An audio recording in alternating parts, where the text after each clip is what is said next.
9 News at 4 starts right now. We have a strong person of interest. A possible breakthrough for New York police, hundreds of miles from the city, the latest on the manhunt for the United HealthCare CEO shooter. Boulder police are still investigating after 6 college students overdosed this weekend.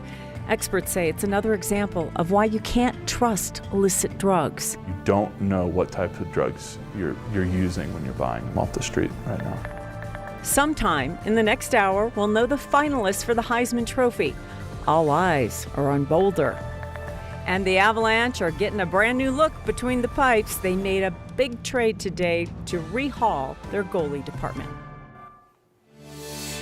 Some big news today. Police in New York say they've identified a strong person of interest in connection to the killing of United HealthCare CEO Brian Thompson.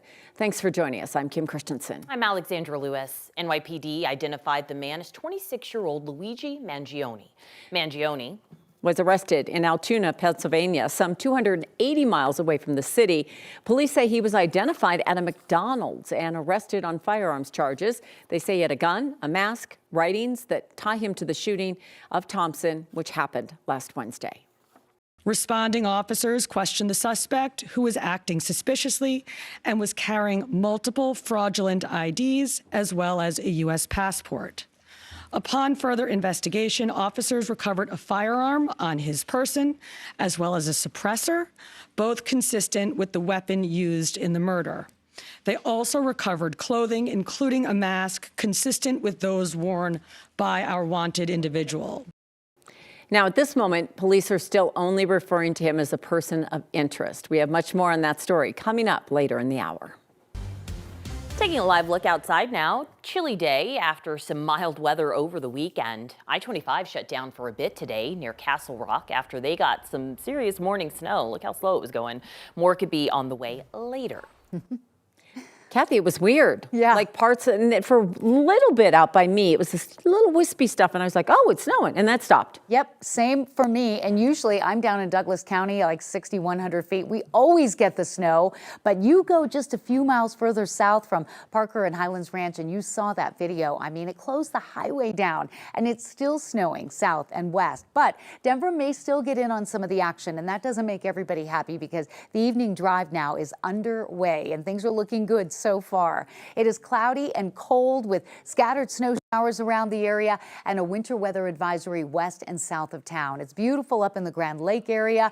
Temperature today, 32 is our current. Our high was 35, so we're running some 20 to 30 degrees colder than we were at this point yesterday afternoon. So with that cold north wind blowing, wind chill will be a factor tonight as well. We're expecting a few scattered snow showers around the metro area tonight, light accumulation in the southern mountains and foothills, and this is it. It's a one-day event. The rest of the week will be mild and dry. We can see the heavier snow bands pushing south of Pueblo, extending out toward Lamar, and we're seeing on that north to south flow foothill snow showers. Not a lot moving into Denver, but those of you in Broomfield, Boulder, up toward the Keensburg area, now Greeley and Estes Park, getting in on a little bit of the snow. The advisory for snow south of Denver, Lone Tree, Castle Rock, Conifer, Evergreen, Kiowa until 10 o'clock tonight for a couple inches, up to 9 though from the Colorado Springs area right down to the New Mexico line, with this advisory out until tomorrow morning. Much more on this storm system and what you can expect this evening.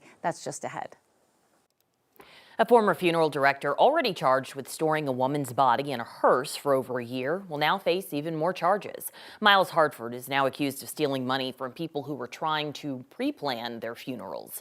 Back in February, police found Christina Rosales' body inside a broken down hearse in the backyard of a home Hartford was renting during an eviction. They also found dozens of other cremated remains just scattered around the property. Today, prosecutors filed 3 more abuse of corpse charges against Hartford for mishandling those remains.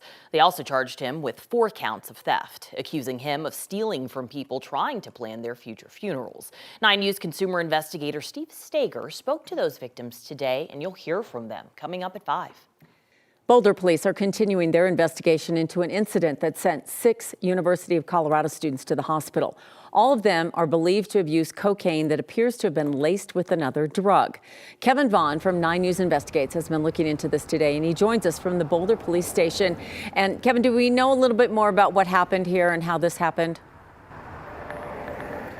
Kim, we don't know a whole lot more. We know the Boulder police investigators are continuing to pursue leads, but haven't said anything else today. We also know that illicit drug use among young people is going down. At the same time, incidents like this are becoming more common. Outside in the alley, there's an 18 male conscious and breathing who drank too much. Innocuous words in a college town on a Saturday night. Until they gave 2 doses of Narcan to 2 doses of a medicine that can save someone who's overdosed on opioids. The second patient supposedly got Narcan as well. By the time police and paramedics got the situation under control, Narcan administered. Copy, Narcan administered. 6 young men were headed to the hospital after ingesting cocaine. Cocaine apparently laced with another as yet unknown drug. You cannot count on your drug dealer to tell you what types of drugs they're providing you. Steve Carlton is an addiction counselor, college professor, and clinical director at Portside Health, which works with people with addiction problems. You don't know what type of drugs you're using when you're buying them off the street right now. As the Boulder police investigation continues, there's no new information beyond what was initially said, that it appeared the cocaine was laced with another drug. One possibility, fentanyl. Sometimes drug dealers are mixing in small amounts of fentanyl into things like cocaine because it produces a more pleasurable high. And sometimes that goes wrong. These drugs are not manufactured in labs. They're manufactured in people's kitchen counters and basements and in these labs that are not regulated. All of us during a time when illicit drug use is declining. There's a national survey that's been done every year for almost 50 years. It's found recently that illicit drug use among young people is declining. At the same time, though, federal statistics show that Colorado is the #1 state in the country for cocaine use, and the largest group among cocaine users, people 18 to 25, an age when you're in college, an age when a lot of people are taking risks and experimenting with things. Live in Boulder, I'm Kevin Vaughn, 9 News. Such scary stuff, Kevin. When we think about that, you know, you take a risk and then you don't know what you're getting. I mean, you already think you're getting something that you shouldn't be doing, but then there's something undercutting that drug. I liken it to this. If you go to the liquor store and you buy a can of beer, you have a pretty good idea what's in that can. If you buy drugs from somebody on the street, you don't really know what you're getting. Yeah. Well, we hope everybody does okay. We know it was pretty serious for a while there, so thank you, Kevin.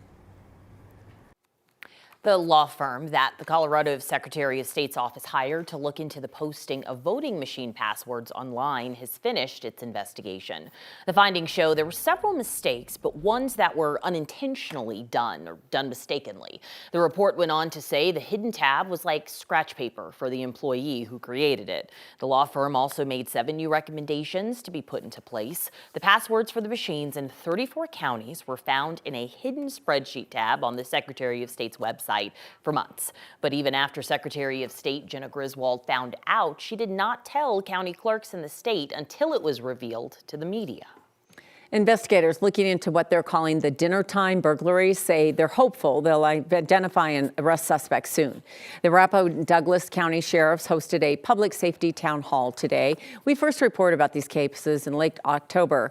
The sheriffs say some of the cases, though, date back to 2018. They say they tapered off for a few years and then they picked back up in 2023. Investigators say the thieves break into homes when people are at work, and they typically target homes that back up to open space, green belts, trails, or golf courses. The thieves have stolen more than $1 million worth of goods. Investigators say if you ever see someone suspicious, give them a call. Aurora police is working to confirm whether a teenage girl was kidnapped from a coffee shop early last night. Investigators are saying there's another person involved. Police say the girl and another boy asked to use the bathroom in a coffee shop on Colfax near Peoria Street a little before 4 yesterday. Soon after, a woman came inside with the help of the boy, forced the teen out of the store and into a blue Ford F-150. This is the truck. It was a two-toned blue and gray. Driver's side is also missing a running board, and it did not have a license plate. Police say they're following up on leads right now. Maybe you have some information. If you do, call the Aurora Police Major Crimes Unit. The number is on the bottom of your screen.